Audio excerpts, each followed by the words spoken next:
দর্শক, জগন্নাথ বিশ্ববিদ্যালয়ের শিক্ষার্থীরা কিন্তু 3 দফা দাবি নিয়ে তারা পূর্ব ঘোষিত কর্মসূচি অনুযায়ী সকাল 11টার সময় জগন্নাথ বিশ্ববিদ্যালয় থেকে যমুনা ঘেরাও কর্মসূচি পালন করার উদ্দেশ্যে এসেছিল। পরপর কিন্তু 3টি দাবি তারা বরাবর উপস্থাপন করেছে।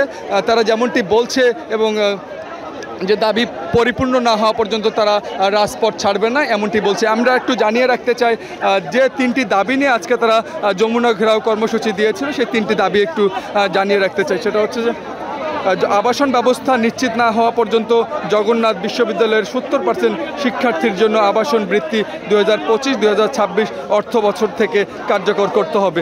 দ্বিতীয় নম্বর যে দাবিটি তারা উপস্থাপন করছে, জগন্নাথ বিশ্ববিদ্যালয়ের 2025-2026 অর্থ বছরের জন্য প্রস্তাবিত পূর্ণাঙ্গ বাজেট কাটছাট না করে অনুমোদন করতে হবে।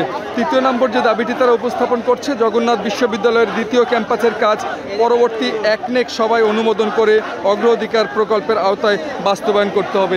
এই 3টি দাবি নিয়ে কিন্তু তারা সকাল 11টার সময় জগন্নাথ বিশ্ববিদ্যালয় থেকে যমুনা ঘেরাও কর্মসূচি দিয়েছিল। আর সেই কর্মসূচিকে সামনে রেখে কিন্তু তারা যমুনায় প্রবেশের আগেই পুলিশ তাদেরকে ছত্রভঙ্গ করার চেষ্টা করে এবং টিয়ার সেল এবং সাউন্ড গ্রেনেড মেরে তাদেরকে ছত্রভঙ্গ করার চেষ্টা করে।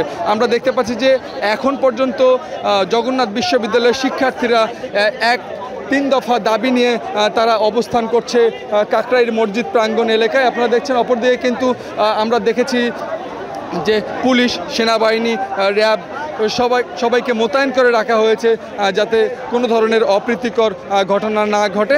সেই জায়গা থেকে কিন্তু আইনশৃঙ্খলা বাহিনী শক্ত অবস্থানে আছে।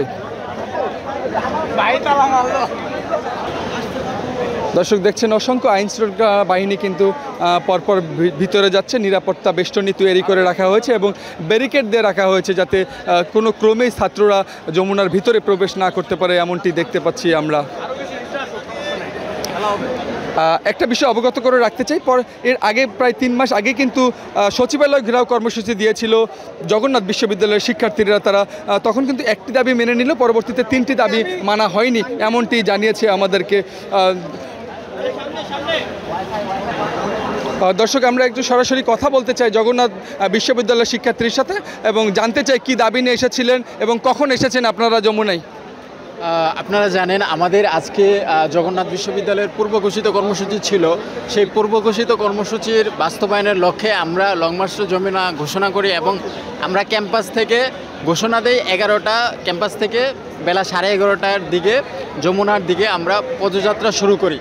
তো আমরা আমাদের কর্মসূচি নিয়ে আগাতে থাকলে আমাদের এখানে কাকরাইল মোড়ে পুলিশ, এখানে আমাদের শিক্ষক, সম্মানিত শিক্ষক, শিক্ষার্থী এবং কর্মচারীদের উপর ন্যাক্কারজনক টিয়ার গ্যাস এবং সাউন্ড গ্রেনেড হামলা করে। আমরা এর তীব্র প্রতিবাদ ও নিন্দা জানাই এবং ইউনূস প্রশাসনকে এর জবাব দিতে হবে, অবিলম্বে দিতে হবে।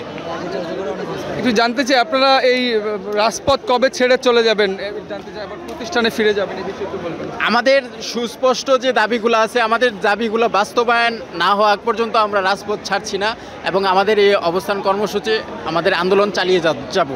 দর্শক, যেমনটি শুনছিলেন আসলে দাবি পূর্ণ না হওয়া পর্যন্ত রাজপথ ছাড়বে না এমনটি জানাচ্ছেন জগন্নাথ বিশ্ববিদ্যালয়ের শিক্ষার্থীরা।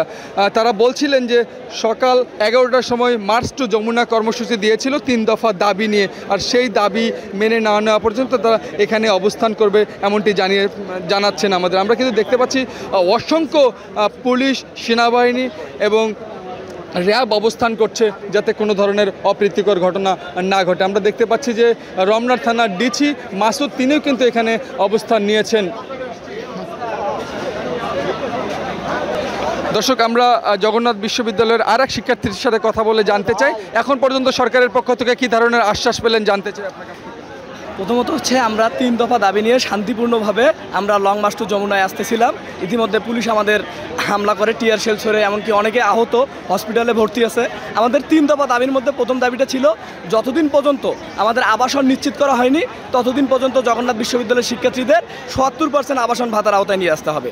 আমাদের দ্বিতীয় দাবি ছিল জগন্নাথ বিশ্ববিদ্যালয়ের যে বাজেটটা নির্ধারণ করা হয়েছে এটা কোনো কাটছাট না করেই আমাদের সেই এক্সাক্ট বাজেটটাই দিতে হবে। এবং তৃতীয় দাবি হচ্ছে আমাদের যে দ্বিতীয় ক্যাম্পাস, যেটা কেরানীগঞ্জে 210 একর জমির ওপর, সেটা হচ্ছে অগ্রাধিকার ভিত্তিতে সেটা আমাদের করতে হবে, দ্রুত বাস্তবায়ন করতে হবে। এখন পর্যন্ত আমরা সরকারের পক্ষ থেকে তেমন কোনো আশ্বাস পাইনি। পুলিশ দেখতেছেন তো আপনারা, সামনে ব্যারিকেড দিয়ে আছে, যেমনটা জুলাইয়ে তারা আক্রমণ করছিল সেই রকম খুনি ঘাতকের মতো তারা আমাদের উপর আক্রমণ চালায়। ধন্যবাদ আপনাকে। যেমনটি শুনছিলাম আসলে দাবি মেনে না নেওয়া পর্যন্ত তারা রাজপথ ছাড়বে না, এমনটি জানাচ্ছে। দর্শক, এই ছিল আমার কাছ থেকে সর্বশেষ তথ্য।